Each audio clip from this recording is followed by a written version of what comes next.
Hello everyone and welcome to another episode of my ranking all the Beast Quest books from series 1 to 20. This is part 3, so we're getting into the mediocre to bad good. So we're getting from the good but bad books to the mediocre, yeah. We're going from the mediocre to the good but bad books. And the good but bad book section, when I was ranking this, it goes into the next episode, probably around halfway into it. But without any further ado, let's get into this part with the... I'm not liking this. So first up, we have Flamar the Scorched Blaze.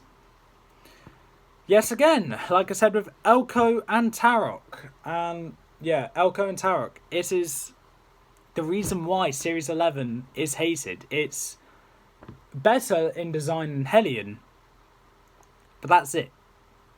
His abilities are the same as Hellion. Its fight was actually pretty okay, but that's it. Its story was bad, but its fight was okay. Its design is better than Hellion's, but its abilities are the same as Hellion's apart from the flying part. But Hellion can technically fly by turning himself into a fireball and move then. Next is Sollux, the Deadly Swarm.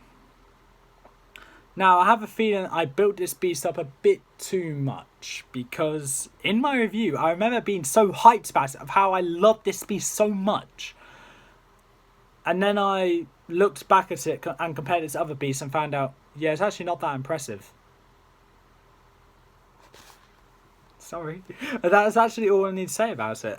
Next is Texan the Armoured Giant. I never actually liked this beast. And to have a beast based off an armadillo is based off, I'm going to say, a giant porcupine. It's okay. But I think there's a better beast that can... There's a beast that's a better armadillo coming up. And that's in Series 24. I don't have it. I can't remember its name, but I know it's based off an armadillo. I think so anyway. I'm sure I'll get told that in the comments if it's not. But yeah, Texan. I think it's just boring in my opinion. It has a major plot point which affects the rest of the future series, but I just found it boring. I don't know why I had it here, but it's just there because I found it boring compared to the rest of the series. Apart from Shamani, obviously. But the rest of the series was a lot better than it. Next is Wrathcore the Stampeding Brute. Now, being the second book of Series 14, and in Part 3, you know that... Okay, so this guy likes Series 14, well, half of it anyway. So, why is Wrathcore here? Honestly, its design, its ability was... Well, its main ability was actually a great ability. Why was it the first beast? I'll never know. But its design is really boring. It's essentially Minos with an extra pair of horns. And that's it. Next is Nixor the Deathbringer. Now, I got a lot of explaining to do here. But to have Nixor here... its design is really damn unique. Its abilities, great. Its fight was mediocre. The only reason it's here is because it... Well, there are two Ghost Beasts remaining after this one. And they're significantly a lot better. I only put Nixor here because the few next books I'm about to name, are so much better than this one. And I... hate to say that because Nixor was once my favourite book of that series. Then Equinus and Stealth came in. So next is Zephyr the Monster Squid. Hold on, pause. Adam, why the hell did you put Nixor behind Zephyr? Simple reason. I like Zephyr's story. And that's good. This is true. It's a great starter to Series 2. And also a great fight. Well, mediocre, but I like the fight. The abilities were boring, and the design is a bit meh. But his story was what got me there, and it boosted it above Nixor. I can't say anything else about it. Like, that is all I need to say about it. I just like it more than Nixor, just barely anyway.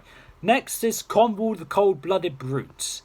Now, this one is, like Hellion, a waste of space in this series, and I said it in my series ranking of 1 to 13, that Cressor, Madara, Elic and Carnivora would be great as its own series of a series of 4. But since it was back then, it had to have 6, and then Cornwall and Hellion were in, and it just got bad. But I will say about Cornwall though, I do like its design. Its abilities are boring, its fight was boring, and its story, the start of the story wasn't as good as what others had been. It did kill Mark though, so okay, Mark with a C. If you have a name that is that, if your name is Mark and it begins with C, why does it begin with C? Why does it have C? It needs to have K. No, I'm joking. But still, like, it killed a rather forgettable apprentice, so not really that much of an influence. But you can tell how angry Tom was after it, though. So next is the second special I'm going to be talking about throughout this entire series, and it's Kratos and Kildor. Reason why you're here is for the simple reason it's... Honestly, it should be lower, but I'm putting it here because it is boring. Its story was boring in my opinion. Its abilities aren't great. Its fight and design were good. And that's why it's up here. But its story was boring. So, reason why it's here? Boring. Okay, next is Edict the Lightning Horror. Speaking of the devil, you're also boring. But the reason why this one is better than Cornwall is because its design, its abilities, and its fight is actually more memorable. Because it was in the jungle, then it went into a cave. And, yeah, but Edict is just barely better than Cornwall, and I think more deserving of being in a group of 4 than Cornwall. Yeah, next is Komodo the Lizard King. And,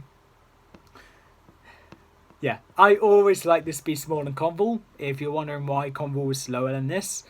Yeah, Komodo I just liked the design of, and I see Cornwall as a copy of Komodo, actually.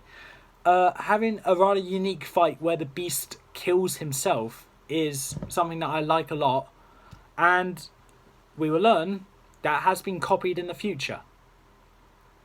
But to have a unique fight where the beast kills himself by accident, of course, is a great concept. The abilities and design, I will admit, are not great, but it doesn't change the fact it was a great starter to the series, and a great, actually not really a starter and continuation. It was great to both of the previous series. Next is Karaka the Winged Assassin. Which one's the Winged Scavenger? Okay, there's a beast called the Winged Scavenger, which I accidentally called another beast.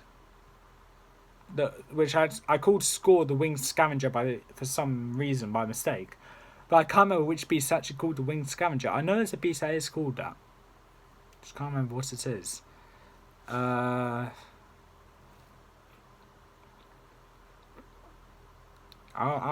think of it eventually. So Karaka, design, meh. Abilities, meh. Story, meh. Fight, amazing. So if the fight was meh, it would be around where Texan is. But because the fight was great, I loved that fight. And actually one of the few 10s I gave for it as well.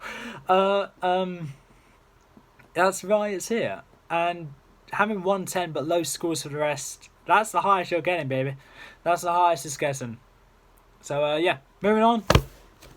Doomscold, the King of Fear. I've been so hyped for this book before I read it. When I got to it, I was just as hyped. But now that I'm at Series 20, it kind of fell back in the fact that it was kind of boring. Yeah.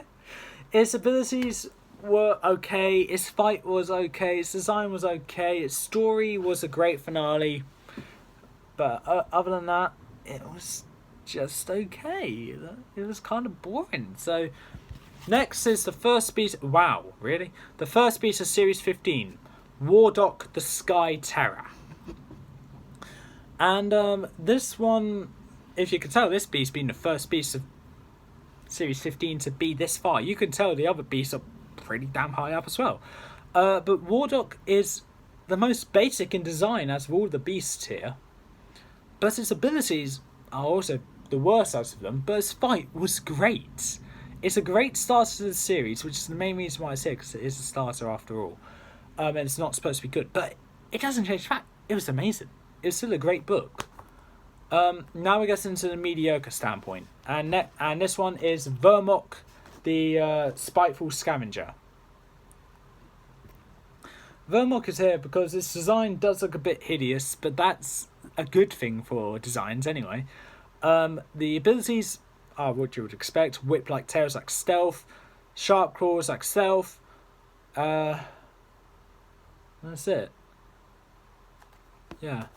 Its fight was okay, I guess. So, I actually can't remember its fight. Next is Equinus the Spirit Horse. What? Adam? A centaur? This early? Yeah. What do you want from me?